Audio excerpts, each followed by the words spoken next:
എന്നാൽ കനത്ത മഴയിൽ കണ്ണൂർ വിമാനത്താവളത്തിന്റെ ചുറ്റുമതിൽ തകർന്നു. വിമാനത്താവളത്തിൽ നിന്ന് കുത്തിയൊലിച്ചെത്തിയ വെള്ളം സമീപത്തെ വീടുകളിൽ ഉൾപ്പെടെ കയറി. സജോ ദേവസ്യ കണ്ണൂരിൽ നിന്ന് ചേരുന്നുണ്ട്. സജോ, നിലവിലെ സാഹചര്യം എത്രത്തോളം ഗുരുതരമാണ്?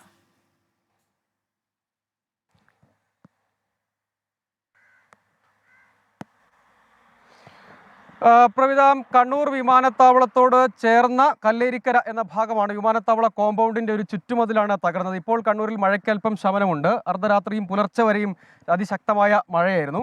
ഈ ഭാഗത്ത് നമുക്ക് ദൃശ്യങ്ങളിൽ തന്നെ കാണാം, വെള്ളം വിമാനത്താവളത്തിൽ നിന്നുള്ള വെള്ളം കുത്തിയൊലിച്ചെത്തുന്ന കനാലാണ് ഈ ചുറ്റുമതിലിനോട് ചേർന്നുള്ളത്.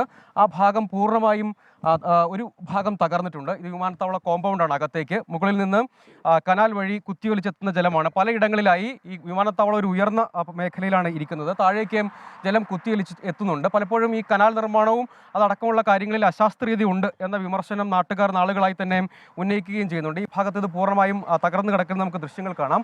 നേരെ എതിർഭാഗത്തുള്ള വീടുകളിലേക്കും ജലം കുത്തിയൊലിച്ച് കയറുന്ന ഒരു സാഹചര്യമുണ്ട്. ഈ ഭാഗം പൂർണ്ണമായും തകർന്നിട്ടുണ്ട്. പലപ്പോഴും വിമാനത്താവളത്തിൻ്റെ ചുറ്റുമുള്ള കിഴലൂർ ഉൾപ്പെടുന്ന പ്രദേശങ്ങൾ, കല്ലേരിക്കര ഉൾപ്പെടുന്ന മേഖല, ആ ഇടങ്ങളിലൊക്കെ മുകളിൽ നിന്ന് ആ ജലം വിമാനത്താവളത്തിൽ നിന്ന് വലിയ തോതിൽ വെള്ളം കുത്തിയൊലിച്ച് കനാൽ വഴിയാണ് എത്തുന്നത്. പക്ഷേ കനാലിൻ്റെ നിർമ്മാണത്തിലെ അശാസ്ത്രീയത കൊണ്ടാണ് മറ്റിടങ്ങളിലേക്ക്, അതായത് വിമാനത്താവളം കോമ്പൗണ്ടിൽ നിന്ന് കുത്തിയൊലിച്ചെത്തുന്ന ജലം മറ്റിടങ്ങളിലേക്ക് കയറുന്ന സാഹചര്യം പലപ്പോഴും ഉള്ളത്. നേരെ എതിർഭാഗത്തേക്ക് പോയാൽ ഇവിടെ നിന്ന് ഇത് വിമാനത്താവള പാതയാണ്, വിമാനത്താവളത്തിലേക്ക് പോകുന്ന പാതയാണ്. തൊട്ടടുത്താണ് വിമാനത്താവളം. നേരെ എതിർഭാഗത്തുള്ള വീടുകളിലേക്കൊക്കെ വെള്ളം കുത്തിയൊലിച്ച് കയറിയിട്ടുണ്ട്. അവിടെ നിന്നൊക്കെ വെള്ളപ്പോൾ മഴ മാറി നിൽക്കുന്നതുകൊണ്ട് തന്നെ വെള്ളം വാർന്നു പോയിട്ടുണ്ട്. പക്ഷേ ഇവിടെ നമുക്ക് കാണാം, ഈ വീടിൻ്റെയൊക്കെ ഭാഗത്തേക്ക്, കാറൊക്കെ പാർക്ക് ചെയ്തിരുന്ന ഭാഗത്തേക്ക് വെള്ളം കുത്തിയൊലിച്ച് കയറി. അവിടെ ഇൻ്റർലോക്കും മറ്റുമൊക്കെ തകർന്നു. അവരവിടെ വൃത്തിയാക്കിക്കൊണ്ടിരിക്കുകയാണ്. ആ ഭാഗത്തൊക്കെ വെള്ളം കുത്തിയൊലിച്ച് ഇവിടെ നമുക്ക് കാണാം എത്ര തോതിൽ വെള്ളം കുത്തിയൊലിച്ച് പോയിട്ടുണ്ടെന്ന്. ഇവിടെയൊക്കെ കനാൽ നിർമ്മാണം പൂർത്തീകരിച്ചിരുന്നതാണ്. പക്ഷേ അതിൻ്റെ അശാസ്ത്രീയത കൊണ്ടാണ് ഈ രീതിയിലുള്ള അപകടത്തിലേക്ക് കാര്യങ്ങൾ പോയത്. ഇതുവഴിയൊക്കെ ഈ വീടിൻ്റെ കോമ്പൗണ്ട് വഴിയൊക്കെ വെള്ളം കുത്തിയൊലിച്ച് പോയി. നേരെ എതിർഭാഗത്ത് വലിയൊരു കനാൽ നിർമ്മിച്ചതൊക്കെ നമുക്ക് ആ ദൃശ്യങ്ങളിലേക്ക് പോയാൽ ഇത് വിമാനത്താവളത്തിൽ നിന്നുള്ള വെള്ളം പോകാൻ നിർമ്മിച്ച കനാലാണ്. പക്ഷേ ചില ഭാഗത്ത് ഒതുക്കി നിർമ്മിച്ചത് കൊണ്ട് തന്നെയാണ് മറ്റിടങ്ങളിലേക്ക് പോകുന്നത്. കണ്ണൂരിൻ്റെ പൊതുചിത്രം എടുക്കുകയാണെങ്കിൽ മഴയ്ക്ക് അല്പം ശമനമുണ്ട്. ആശങ്കപ്പെടേണ്ട ഒരു സാഹചര്യം കണ്ണൂരിനെ സംബന്ധിച്ച് പൊതുവിലില്ല. പക്ഷേ മറ്റിടങ്ങളിൽ, മിക്കവാറും ഇടങ്ങളിൽ മഴ ഇപ്പോൾ അല്പം ശമിച്ച് നിൽക്കുന്ന ഒരു സാഹചര്യമുണ്ട്. നമുക്ക് ഇവിടെയുള്ള ആളുകളോട് കൂടി പ്രതികരണങ്ങൾ ആരായാൻ ശ്രമിക്കാം. ഈ വീട്ടിലേക്കാണ് അർദ്ധരാത്രി വെള്ളം കുത്തിയൊലിച്ച് എത്തിയത്. ചേട്ടാ, ഇത് എത്ര സമയത്തോടു കൂടിയാണ്? ഒരു 11-11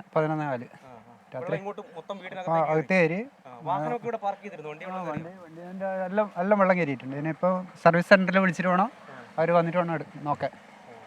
എല്ലാം വെള്ളപ്പൊക്കെയാണ്. ഇന്റർലോക്ക് തകർന്നിട്ടെല്ലാം ഇതായി. ഈ കനാല് അശാസ്ത്രീയമായി നിർമ്മിച്ചുകൊണ്ടാണ്, അവിടെ ഒതുക്കി നിർമ്മിച്ചുകൊണ്ടാണ് വെള്ളം ഇങ്ങനെ. മാത്രമല്ല, ഇങ്ങനെ വരുന്ന വെള്ളമുണ്ട്, 2 ഓടയുണ്ട്. അതിനെല്ലാം വിമാനത്താവളത്തിന്റെ ഭാഗത്തുനിന്ന് വരുന്നത്. അല്ല തന്നെ അല്ല, കുറച്ചുകൂടി മഴ മാറിയതുകൊണ്ട് കുറച്ച് ആശ്വാസം ഉണ്ടല്ലേ? അല്ലെങ്കിൽ അതേപോലെ തന്നെ വെള്ളം വരും. മഴ നിന്നുകൊണ്ട് ഇതായി. വണ്ടിയിലും വെള്ളം കയറുന്ന വണ്ടി അത് ഇഞ്ച പണിയാവും. 2 വണ്ടിയും 2 വണ്ടി ഇവിടെ പാർക്ക് ചെയ്തിരുന്നു. ആ സമയത്ത് അകത്തേക്ക് വെള്ളം കയറി, വീടിനകത്തേക്ക് കയറി. അതാണ് ഇവിടുത്തെ സ്ഥിതി. ഇവിടുത്തെ ഈ ചേട്ടൻ്റെ പേരെങ്ങനെയാണ്? എൻ്റെ പേര് മോഹനൻ. മോഹനൻ ചേട്ടൻ്റെ വീട്ടിലേക്കാണ് ഇതേപോലെ വെള്ളം കയറിയത്. കാരണം ഇവിടെയൊക്കെ കനാൽ നിർമ്മിച്ചിട്ടുണ്ട്. ഈ ഭാഗത്തു നിന്ന് വിമാനത്താവള ഏരിയയിൽ നിന്ന് വലിയ തോതിൽ വെള്ളം കുത്തിയൊലിച്ചെത്തുന്ന സാഹചര്യമുണ്ട്. അത് ഈ കല്ലേരിക്കര ഉൾപ്പെടുന്ന മേഖല, ഒപ്പം കിഴലൂർ പഞ്ചായത്തിൻ്റെ മറ്റൊരു ഭാഗം, ആ ഇടങ്ങളിലൊക്കെ സമാനമായ പ്രതിസന്ധിയും ദുരിതവുമാണ് ഉള്ളത്. പ്രവിധ. ശരി, കണ്ണൂരിൽ നിന്നുള്ള വിവരങ്ങളാണ് സജു ദേവസ്യ നൽകിയത്.